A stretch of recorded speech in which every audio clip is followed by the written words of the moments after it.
This is TWiT. So, Shortcuts Corner is the part of the show where you write in with your shortcuts requests, and Rosemary Orchard, our shortcuts expert, provides a response. Doug from New Zealand has written in and says, "Hi, Micah and Rosemary. I am heading into my more senior years, so I've recently started tracking my blood pressure. I was starting to get a bit frustrated having to find the place in the health app where I enter my data, so it was perfect timing for me in episode 665 when Rosemary described how to create a shortcut for this. It is my first iOS shortcut and it works perfectly. Thank you, thank you, thank you." Smiling and blushing emoji. Rosemary also mentioned that an NFC tag could trigger the shortcut, so now I want to put an NFC tag on my blood pressure machine, but I don't know where to buy them or what sort I should buy. By the way, Doug, I've done this, quite literally this very thing. Put an NFC tag on mine, I tap it, and it brings up a shortcut that lets me log my blood pressure. I see you can buy blank NFC tags and program them on your iPhone. Is this the way to go? What should I put on them so they work for iPhone shortcuts? I'm a longtime TWiT podcast listener, but I only recently found iOS Today when I joined Club TWiT. Doug, thank you for joining Club TWiT. Thank you for listening to iOS Today. I love the show and have put it near the top of my listening list. Regards, Doug from New Zealand. Doug, you've made my week. And maybe you can make Doug's week by helping him out with the question he's asked.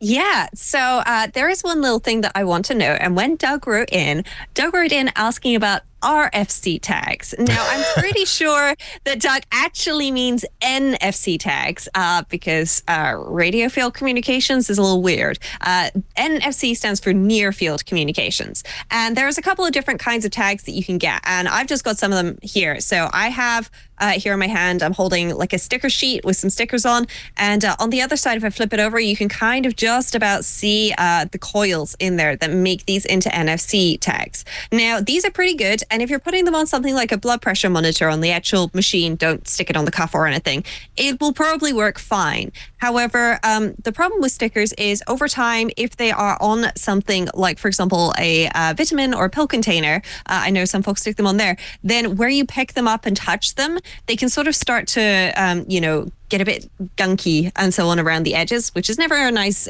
look. But on top of that, sometimes they might stop working, which is not good.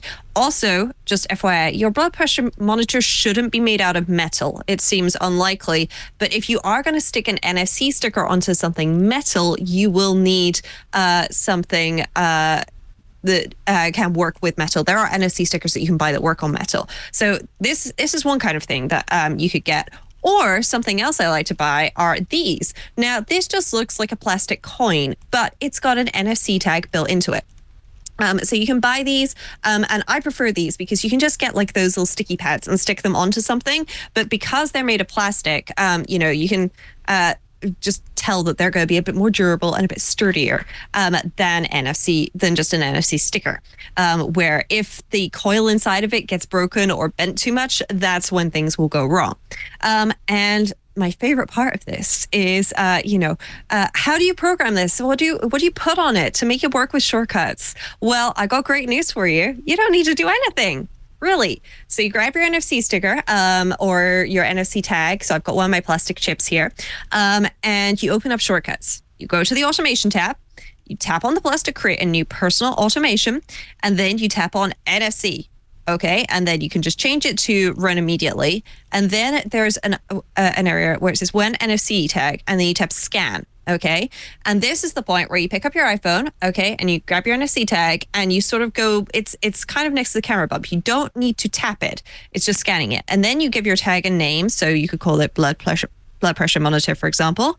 And if I could type, then I would be much better at this. There we go. Blood pressure monitor. Okay. Next, and then you select your shortcut that you created. You've already done all the work there. So you don't actually need to program this with anything. It just works. And that is the beauty of it. Now, I should say, this will just work for you on your iPhone. If you have a partner or family members who would also like to use the same tag, they will also need to set up a Shortcuts personal automation to do the same thing. But that is it. And honestly, it works insanely well and I highly recommend it. So hopefully this information will be very useful to you, Doug, and you can actually take advantage of those NFC tags and stick them on all of your things. I really love it for health devices in particular that aren't, they're not the smart ones. You didn't spend the extra to get the HealthKit compatible scales. You've just got scales. Well, you can stick an NFC tag to the wall in your bathroom next to your scales and go ahead and just scan that, wave your phone over it, and it will ask you what you weigh, and you pop it in and you've logged your weight. You can stick it on a vitamin container and have it open. Unfortunately, logging medications using the Shortcuts app is not possible, but you could have it open the health app to the medication section perhaps. Or just open the health app and hope that you remember what it's for. But yeah, there's a lot of stuff that you can do using NFC tags and HealthKit in particular. Hey, if you are enjoying this episode, this content, well, there's a way that you can get at the rest of it. It's by joining Club TWiT at twit.tv/Club TWiT. When you join the club at $7 a month or $84 a year, or join for this single show plan at $2.99 a month, you will get access to all of iOS Today. And if you're subscribing at $7 a month, $84 a year, you're going to get access to so much more. So if you want to hear the rest of this and check out so much awesome content, join Club TWiT, twit.tv/Club TWiT. And we thank you for your support. Bye.